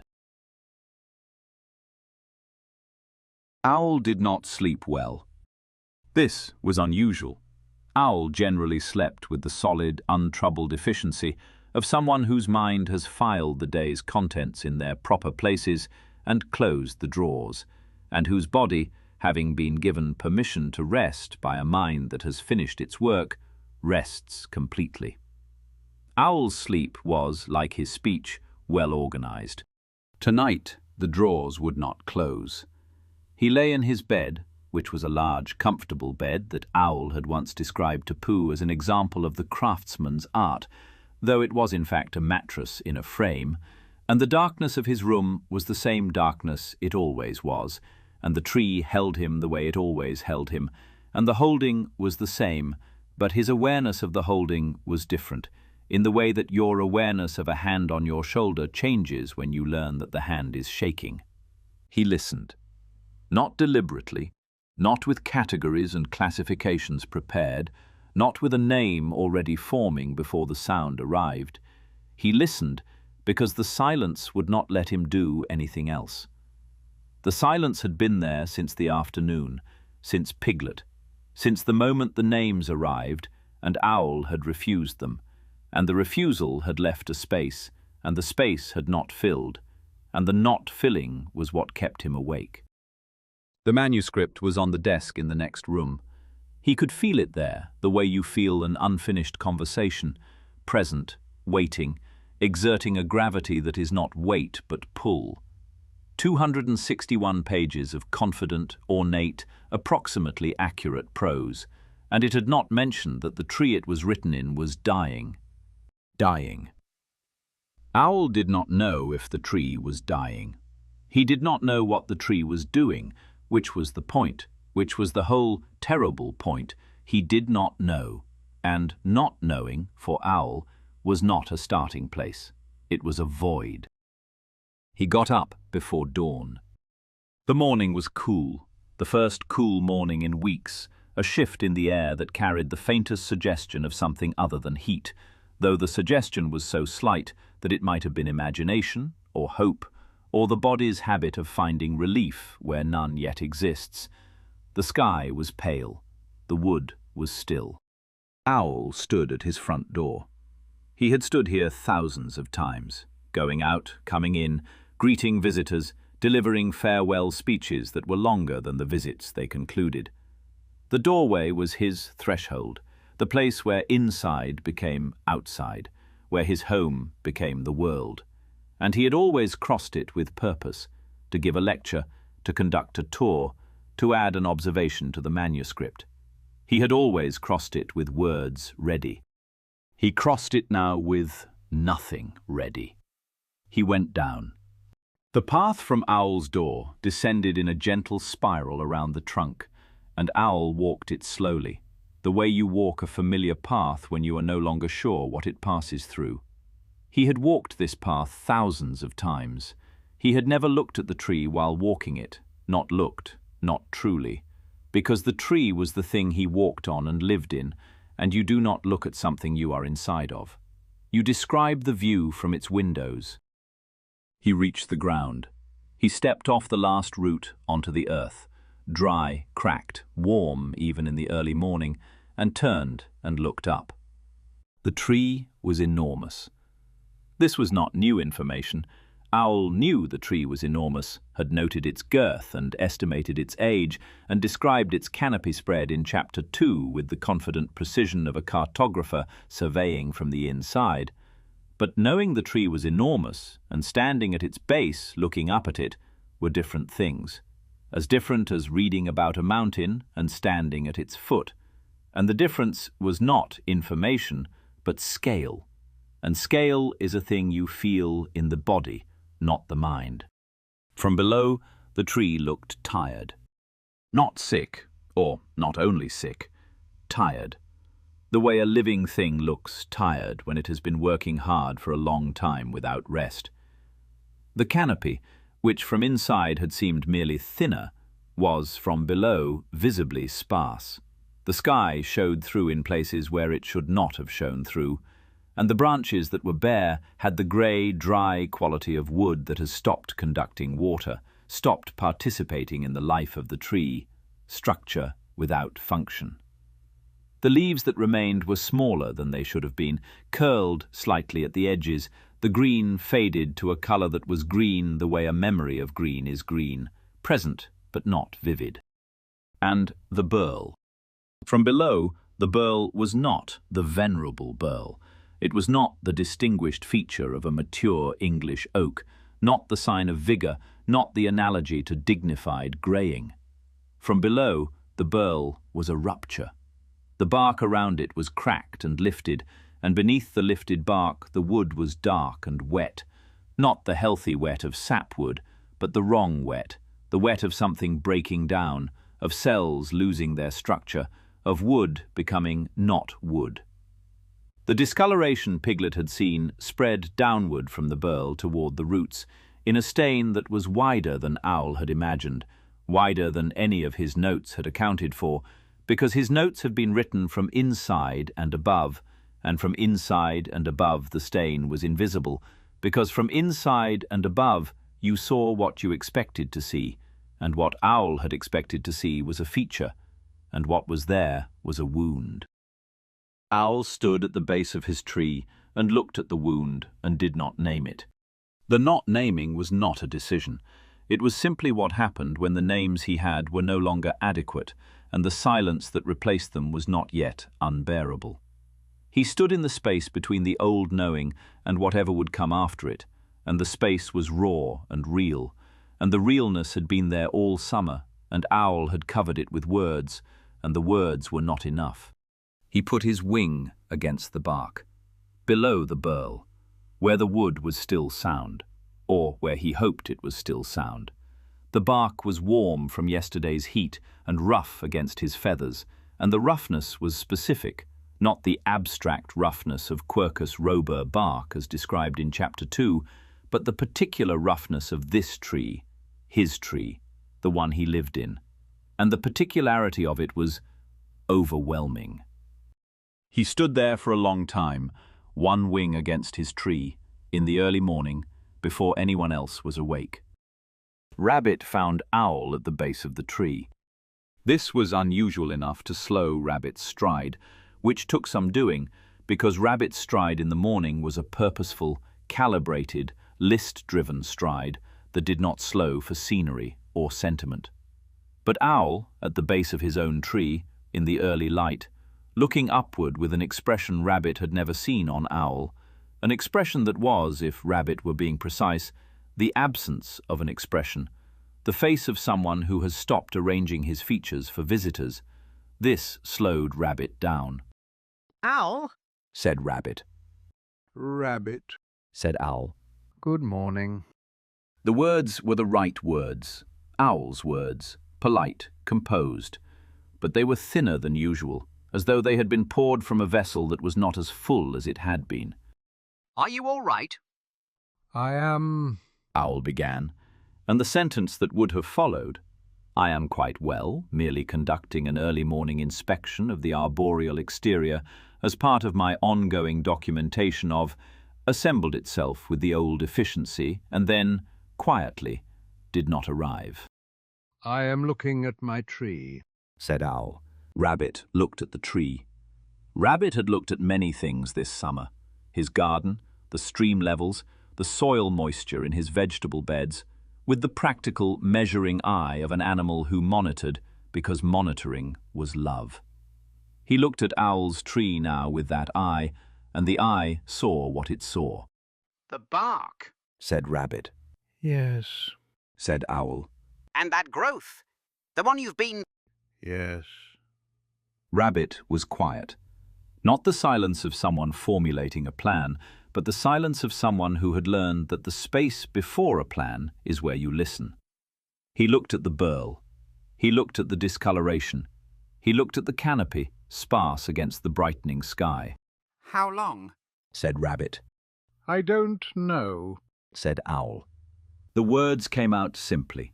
3 syllables, no qualifications, no subclauses, no parenthetical refinements.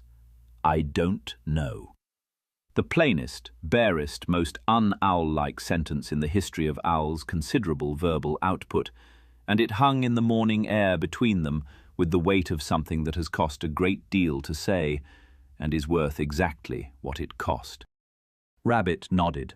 The nod was practical. It said, all right, we start from here.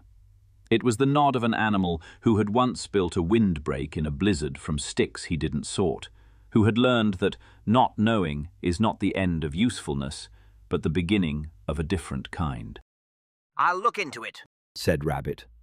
I don't know about trees, not the inside of trees, but I know who might. And I know about water, and the water is part of this. Yes, said Owl. I'll come back this afternoon, with a plan, but a question mark sort of plan, the sort with room in it. Owl looked at Rabbit. He had known Rabbit for years, and Rabbit had always arrived with plans that were full and certain and complete. And this plan with its room, its question mark, its admission that not all the answers were in, was something Owl had never been offered before, and he recognized it, without quite being able to say how, as kindness. Thank you, Rabbit, said Owl. Rabbit left. He walked with purpose, because Rabbit always walked with purpose, but the purpose had the quality of a question mark rather than a full stop, and the question mark was what made room for whatever came next. Owl went to see Eeyore. He did not plan to. He had not, in fact, planned anything. Planning required the kind of forward-looking confidence that Owl did not currently possess, his confidence being at present something like the stream, still there, still flowing, but diminished to a trickle that was recognizable as itself only because it ran in the same channel. He simply walked, and the walking took him to the meadow, and Eeyore was in the meadow because Eeyore was always in the meadow, in the way that features of the landscape are always where they are. "Morning, Eeyore," said Owl. "So they tell me. Said Eeyore. The light's doing the morning thing again. Coming from over there. He nodded eastward. Consistent, I'll give it that. Not much else is." Owl sat down beside him. Not across from him, beside him, facing the same direction, looking at the same house, which leaned and had a skylight, and was assembled according to a logic that only Eeyore understood, and which had survived the winter because the logic, though invisible to anyone who built with blueprints, was the logic of 100 collapses, and 100 collapses are a form of knowledge that no manuscript can contain. They sat together. The morning warmed around them. Eeyore did not ask why Owl was there, because Eeyore did not ask why things happened. Things happened. You sat with them. That was Eeyore's method, and the method had a patience to it that Owl had never noticed before, because when Owl visited, he always brought something to say, and the saying had never left room for the sitting. "Eeyore," said Owl after a while. "My tree is sick." I know, said Eeyore. The two words landed the way Eeyore's words always landed, flatly, without emphasis, as though stating a fact about the weather or the mud. But Owl heard them, and the hearing opened something that the silence had begun to open, and that the morning at the base of the tree had opened further, something that was not quite relief and not quite grief, but the raw, tender, exposed feeling of being seen without your certainty, and discovering that being seen without your certainty is not the annihilation you feared. "You knew," said Owl. Didn't know what was wrong with it. Said Eeyore. Don't know about trees. Don't know about much. He paused. But it didn't look right. Hasn't looked right for a while. The lean of it, the color. Things look different when you expect them to go wrong, which I do. It's restful in a way. No surprises. "Why didn't you say anything?" Eeyore considered this. He considered it for a long time, with the slow, thorough, Eeyore-ish thoughtfulness that most animals mistook for dullness, and that was, in fact, the opposite of dullness. It was the refusal to answer before the answer was ready, which is a form of respect for the question that Owl, who answered before questions were finished, had never practiced. Would you have heard me? Said Eeyore. The question was not cruel. There was no accusation in it, no reproach, no satisfaction in being right. It was asked in the same tone Eeyore used for everything, even unsurprised, requiring nothing. And it was the most honest question anyone had asked Owl in a very long time. And the honesty of it was the kindest thing about it, because the honesty did not pretend, and the not pretending was what Owl needed. And Eeyore was the animal in the wood who never pretended, because pretending required an investment of energy that Eeyore had long ago concluded was not worth making. And the not-making was, in its own grey and stubborn way, a form of love. "No," said Owl. "I wouldn't have." Well then, said Eeyore. They sat together for a while longer. Eeyore's house leaned in the morning light. The meadow was dry around them, the grass pale and cracked. A breeze came through, the first breeze in days, light and brief and carrying nothing but its own movement. Nice breeze, said Eeyore. Won't last. Nothing does. But nice while it's here. Owl felt the breeze. He did not name it. It moved through his feathers and was gone, and the goneness of it was part of the feeling. And this was the thing that Eeyore had always known, and that Owl was learning now, sitting in a meadow beside a donkey who expected nothing and was never disappointed by what came, or by what left. Eeyore did not say anything else about the tree. He did not adjust his manner or soften his tone or treat Owl differently in any way. He was Eeyore, the same Eeyore he had always been, and the sameness was the gift, because the sameness meant that the owl without his performance, the bird without the lecture, the old animal without the authority, was an owl that Eeyore had always seen and had always related to, and had never required to be anything other than what he was. Eeyore had never been impressed by the words, and was not diminished by their absence. He had been sitting next to the real owl for years, waiting for Owl to arrive. Pooh found Owl in the afternoon. Found was the right word. Pooh did not arrange meetings or plan visits. Pooh followed the internal compass that pointed him toward the people he loved at the times they most needed him, and the compass had brought him to the base of Owl's tree, where Owl was sitting on a root, looking up. "Hello, Owl," said Pooh. "You're outside." I am, said Owl. "You're usually inside." Said Pooh, with the observational precision that Pooh occasionally produced, and that reached in its simplicity a place that all of Owl's vocabulary and all of his confidence could not. "You look different outside." Do I? "Smaller." Said Pooh. Then, with the immediate and unconsidered kindness that was Pooh's most fundamental quality, "Not in a bad way. Smaller, like how my honey pot looks different when I take it outside. Still the same pot, just more sky around it." Owl felt the word land. Smaller. It was the word he had been afraid of his whole life, the word that lived at the bottom of every lecture, every explanation, every tour of the venerable Burl. Smaller, ordinary, just a bird. The performance had been built, layer by patient layer, against exactly this word, and here it was, spoken by Pooh, with no malice and no awareness of its weight, and it was true, and the truth of it opened something in Owl that was not a door but a drop, the vertiginous feeling of being for a moment no one in particular, just an animal sitting on a root with more sky around him than he was used to. The feeling passed. Or rather, it did not pass. It settled, the way weather settles, becoming a condition rather than an event. And what it settled into was not the annihilation Owl had feared, but something gentler and stranger, a kind of quiet. The quiet of not needing to fill the sky. Owl looked at Pooh.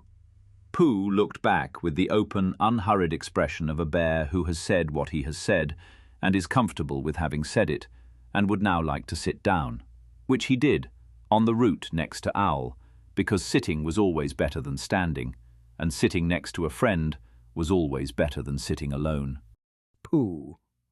Said Owl. My tree is unwell. "I know," Said Pooh. "Piglet told me. He was worried about you. Not about the tree. Well, about the tree too, because Piglet worries about everything, which is one of the nice things about Piglet. But mostly about you." About me. "He said you went very quiet, and Piglet knows about quiet, because Piglet was quiet for a very long time before he wasn't. And he said your quiet sounded like his quiet used to sound, which was the kind that is heavy rather than restful." Owl felt something move in his chest, a shifting, a loosening, the sensation of a wall that has cracked, finding that the crack lets in light as well as cold. Piglet had heard his silence.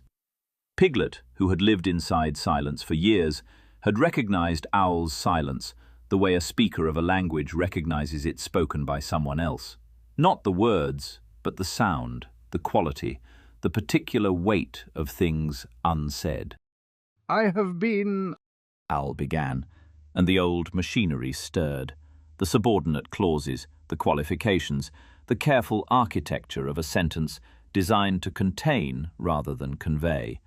And he felt it stir and let it pass, the way he had let the name pass in the afternoon with Piglet, not with an act of will, but with the tired, honest surrender of someone who has discovered that the machinery, while impressive, has not been taking him where he needed to go.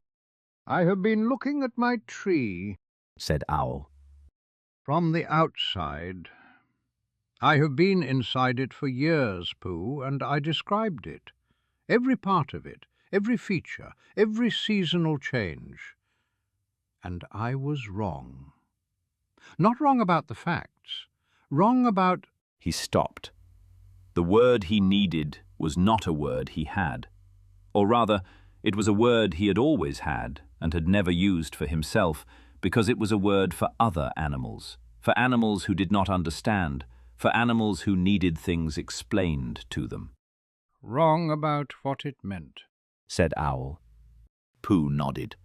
The nod was slow and thoughtful, and had the quality of a bear who is thinking carefully about what he has just heard, and finding it, in his own way, familiar. That's like the butterfly, said Pooh. The butterfly? The orange one. The one I was watching. You told me it was migrating and responding to stimuli and things. And it was, probably. But it was also just sitting on the lavender with its wings open, being a butterfly. And I don't think the butterfly knew it was migrating, Owl. I think it only knew it was sitting there. And the sitting there was what I saw. And the migrating was what you saw. And I think maybe the sitting there was more true. Not more correct, more true. Owl looked at Pooh. The afternoon light was warm on the meadow, and the shadow of Owl's tree fell across the grass in a long shape that included both of them, and the shape was the shadow of a sick tree, but it was also the shape of shade, which is a gift that trees give without knowing they are giving it, because trees do not name their gifts. More true, said Owl quietly. He was quiet for a moment, and then the words came. Not the old words, not the machinery, but something that arrived after the seeing rather than before it. You're saying that the butterfly was doing something that its name couldn't hold. That I told you what it was, and you saw what it was doing, and those were different things. And the doing was the truer part. Yes, said Pooh. that's what I mean.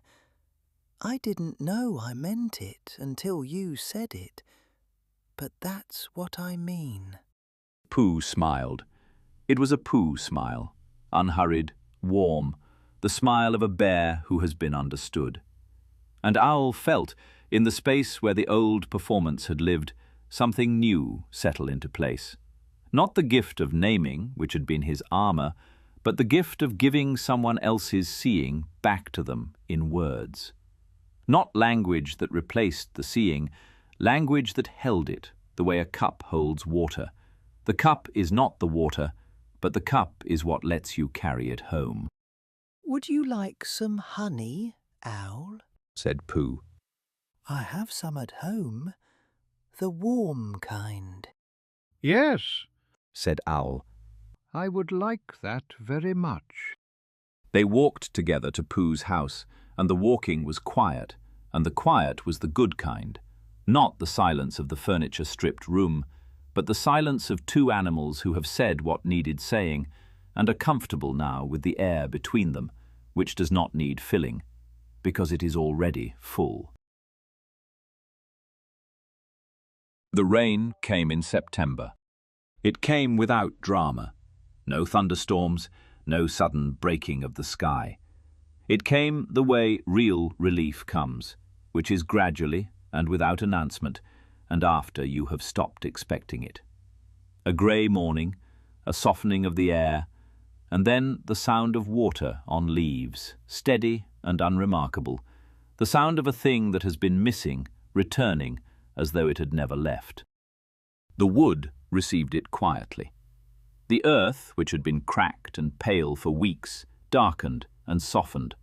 The stream rose, not to its spring height, not even close, but enough to cover the stones that had been exposed all summer, enough to make the sound of a stream rather than a trickle. The meadow began, in the cautious, non-committal way of grass that has been burned before, to green. Owl's tree did not recover. This is not how trees work. Trees do not recover the way animals do, with visible improvement and a return to normal over days or weeks. Trees recover the way they do everything, slowly, invisibly, from the inside, over months and years, and you cannot watch them recover any more than you can watch them grow. And the not being able to watch is a thing that Owl was learning to live with, because living with what you cannot see is the beginning of wisdom, though Owl would not have used that word, because wisdom was a word he had used too often and too easily before, and he was not ready to use it again. The tree was being tended. Rabbit had come with plans, plans, plans with room in them, and the plans involved water, directed to the roots through channels that Rabbit had dug with the careful, practical competence that was Rabbit's form of love. Piglet had walked the base daily, watching the bark, reporting what he saw from below. Kanga had consulted with someone from outside the wood, a tree person, someone who knew about oaks, and the tree person had come and looked and said things that were not in Owl's books, specific things about the burl and the bark and what could be done and what could not, and Owl had listened, and the listening was hard, and he had done it. The venerable burl was not venerable. It was a bracket fungus, the visible eruption of an infection that had been inside the tree for years, feeding on the heartwood, slowly compromising the structure that held everything up. The tree person had said this plainly, without Latin, without analogy, in the way that people who work with their hands and their eyes describe the things they see. The fungus was here, the damage was here, the tree was alive but weakened, and what happened next depended on water and time and the tree's own reserves, which were deep, because the tree was old, and old things have reserves that younger things do not. Owl had heard the word fungus and felt the distance between that word and feature of maturity, and the distance was the measure of everything he had missed, and he would carry it for a long time, not as a burden, but as a fact, a thing that was true and that informed how he moved through the world. He did not remove the entry about the burl from the natural history. He did not revise it or annotate it or add a correction in the margin. He turned to a new page and wrote in his ornate and approximately legible hand what the tree person had said, and what Piglet had seen from below, and what the bark looked like when you touched it, and what the tree sounded like when it creaked in the evening.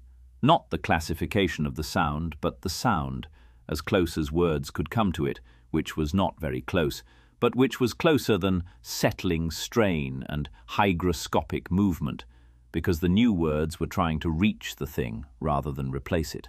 The manuscript was changing. It was not a natural history anymore, or it was, but the word natural had shifted, and the shift had opened something the old version had kept closed. The new pages were shorter. The sentences were plainer. They contained fewer names and more descriptions. They said, "The bark is grey where it should be brown," rather than, "The integumentary layer exhibits chromatic deviation consistent with subcortical compromise." They said what Owl saw, not what Owl knew, and the difference was the difference between a window and a wall, and Owl was learning, slowly, page by page, to build windows. Late September. The light had changed. Not the quality of it, which was still warm, but the angle, which was lower. so that the afternoons were longer and more golden, and the shadows stretched further across the meadow than they had in July. The days were shorter. This was the first sign of what was coming, the slow turn toward autumn, the season that came after summer, the way understanding comes after experience, not replacing it, but completing it. Owl sat in his tree. He sat at his desk, at his south window, where he had sat every day of the summer. The view was the same view it had always been, the meadow, the far trees, the stream catching the afternoon light. The manuscript was open, the pen was in his hand, the ink was wet. He was not writing about the view. He was looking at it. He had been looking at it for several minutes, which was not a thing the old owl would have done, because the old owl would have been writing, and the writing would have been about the view, and the writing about would have replaced the looking at, and the replacement would have felt like work because it was work, and work was what Owl did, and doing was how Owl justified the space he occupied in the world. The space he occupied in the world. Owl thought about this. He was still Owl. He still lived in the tree, still had the desk and the manuscript and the sign on the door and the bell pull that was no longer Eeyore's tail. He still knew things. He knew the names of the birds and the trees and the flowers and the weather patterns and the geological history of the stream bed. And the knowing was real, and the knowing was his, and he was not ashamed of it. Knowledge was not the problem. Knowledge had never been the problem. The problem was that he had arranged it into a wall, and the wall had stood between him and the world it described. He was learning to turn the wall around. It was slow work. Some days the old machinery started and he caught it, sometimes early and sometimes not. He still talked more than was strictly necessary. He still misspelled things with conviction. He still told stories about Uncle Robert, though the stories were different now, less about what Uncle Robert knew and more about what Uncle Robert had seen, which turned out to be the interesting part, the part that Owl had been skipping over on his way to the conclusion. He was still Owl. He had not stopped being Owl. He had stopped being only Owl. Piglet came by in the afternoon. He came along the lower path, as he always did, and he paused at the base of the tree, as he always did, and he looked up at the bark and the burl with the quiet, careful attention that was Piglet's way of saying good morning to a thing he was tending. The bark was the same as yesterday, or the same as far as Piglet could tell, which was very far, because Piglet's attention operated at the level of fractions, and fractions were where the truth lived. "How does it look?" said Owl from above. The same, Said Piglet. which is good. The same is good right now. "Yes, Said Owl. the same is good." This exchange, brief, practical, unremarkable, was the collaboration that had grown between them since August. Piglet watched from below. Owl watched from above. Between them they saw the whole of the tree, the way Piglet and Kanga had seen the whole of the bank. Two perspectives that did not compete, but completed, each one showing what the other could not reach. Piglet's seeing and Owl's language, which was no longer a wall between them, but a bridge, a way of carrying what Piglet saw into a form that could be shared and discussed and acted on. Owl? Said Piglet. "Yes?" The flycatchers are still here. Owl looked up. The nest was there, in the high branches. The same nest that had been there all summer, the one Owl had narrated from below with 4.5 pages of confident prose. The birds were there. They should have left by now. The spotted flycatcher departs in September, heading south, following the ancestral routes that Owl had described in Chapter 14. But the birds were still here, and Piglet had noticed, because Piglet noticed everything. I heard them this morning. Said Piglet. They don't sound quite like what you described in the chapter. They sound more, I don't know, scratchy, like Roo said. Owl was quiet. The old response, the classification, the correction, the confident re-identification that would have settled the matter, was there, available, ready. He let it pass. I never actually looked at them, said Owl. 4.5 pages, and I never went up. The sentence cost him something. Not as much as it would have cost him in July. The currency of admission had depreciated over the summer, each honest utterance making the next one slightly less expensive, but it still cost, because Owl was still Owl, and not looking was the thing he was most ashamed of, and naming the shame was still an act of something that was not quite bravery and not quite humility, but was adjacent to both. Would you like to go up and look? Said Piglet. Together? I could tell you what I see from below, and you could look from the branches. Yes, said Owl. I think that would be sensible. They went. Owl flew to the branch nearest the nest, closer than he had been all summer, and looked. The birds were small and brown and streaked at the breast, and they perched upright and flew out and returned, and they were not spotted flycatchers. They were something else, something Owl did not immediately recognize and did not name. They had dark eyes and pale eye rings, and the scratchy, papery call that Roo had heard and Piglet had heard, and that Owl was hearing now, for the first time, without a page between him and the sound. He watched them for a long time. He would find out what they were, but not yet.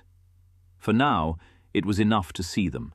2 small birds in an old tree, being alive in the last of the summer, in a way that did not require his authority and was not diminished by his uncertainty.